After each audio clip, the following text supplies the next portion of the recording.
తర్వాత మేము గుర్తొచ్చినమా అని నేను అడుగుతున్నా. ఇన్నేళ్ళు ఈ వికారాబాద్ ప్రాంతం, ఈ తాండూరు కొడంగల్ ప్రాంతం ఏ రోజన్నా మీకు గుర్తొచ్చిందా? మా ఓట్లే కావాల్సి వచ్చినాయి కానీ మా సమస్యల్ని మీరు ఎప్పుడన్నా పట్టించుకున్నారా అని చెప్పి నేను బీఆర్ఎస్ వాళ్ళని అడుగుతున్నా. ఇంతకుముందు పెద్దలు ప్రసాద్ గారు ఒక మాట చెప్పిండ్రు.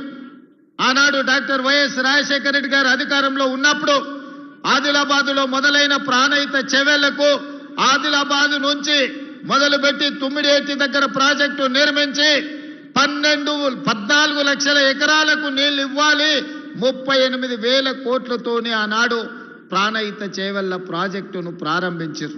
చేవెళ్లలో శిలాఫలకం వేసినప్పుడు డాక్టర్ వైఎస్ రాజశేఖర రెడ్డి గారు చేవెళ్లకే కాదు వికారాబాద్ తాండూ పరిగి ప్రాంతానికి కూడా గోదావరి జలాలు రావాలి, ఎడారిగా మారిన మా ప్రాంతాన్ని అభివృద్ధి చేయాలి, ఎల్లకాలం మేము కల్తీ కళ్ళు తాగాల్సిందేనా, మేము కందులు వండించుకొని బతకాల్సిందేనా అని చెప్పి ఈ ప్రాంత రైతాంగం డాక్టర్ వైఎస్ రాజశేఖర రెడ్డి గారిని అడిగారు.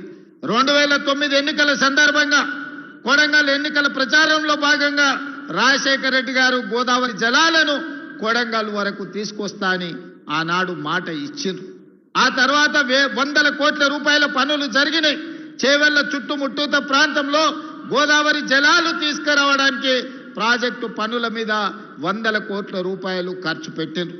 ఉమ్మడి రాష్ట్రంలో జరిగిన పనులు, తెలంగాణ రాష్ట్రం వచ్చిన తర్వాత చంద్రశేఖరరావు గారు తెలంగాణ ముఖ్యమంత్రి అయిన తర్వాత రంగారెడ్డి జిల్లాకు గోదావరి జలాలు ఇచ్చేది లేదు అని మల్లన్న సాగర్, కొండపోచమ్మ సాగర్, అదేవిధంగా రంగనాయక సాగర్ ప్రాజెక్టులు మెదకు జిల్లాలో కట్టుకున్నాడు కానీ రంగారెడ్డి జిల్లాకు చుక్క నీళ్ళు ఇచ్చేది లేదని ప్రాజెక్టులే పడావు పెట్టిండ్రు.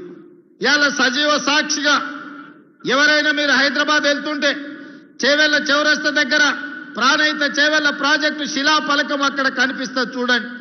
ఆ నుంచి 4 కిలోమీటర్ల లోపలికి పోతే అండర్ గ్రౌండ్ టన్నెళ్లు చేసిన పనులు ఎక్కడొక్కడనే నిలిచిపోయి కనిపిస్తున్నాయి. నేను అడగదలుచుకున్న చంద్రశేఖరరావు గారిని, ప్రతి సంవత్సరం గోదావరిలో ఈనాడు సముద్రంలో 3,000 టీఎంసీలు కలుస్తున్నాయి.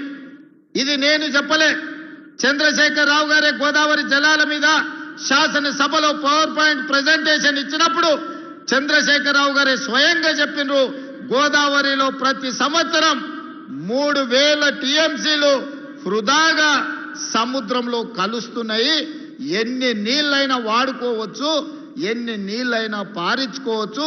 చంద్రబాబు నాయుడు నీ సూచన చేస్తున్నా, మాది ఎత్తు పల్లాలు ఉన్నది కానీ మీది బాగుంది, మీది విజయనగరం నుంచి శ్రీకాకుళం, మన శ్రీకాకుళం విజయనగరం నుంచి మొదలు పెడితే చిత్తూరులో నెల్లూరు దగ్గర నాయుడుపేట వరకు నువ్వు గోదావరి జలాలు తీసుకెళ్ళు, నీకు నేను సూచన చేస్తున్నా అని ఈ మొనగాడు పోయి ఆయనకు సలహాలు చెప్పబోయిండు. ఆయనకు సలహా ఎందుకు చెప్పినావో నేను అడుగుతలేను. ఈనాడు గోదావరి జలాలలో 3,000 టీఎంసీలు సముద్రంలో కలుస్తుంటే కళ్ళు అప్పగించి సూచనవు కానీ 3,000 టీఎంసీలలో ఒక 300 టీఎంసీలు మా రంగారెడ్డి జిల్లాకే ఇస్తే 30 లక్షల ఎకరాలకి నాడు తాగునీరు వచ్చి ఉండేది కదా. ఏం పాపం చేసి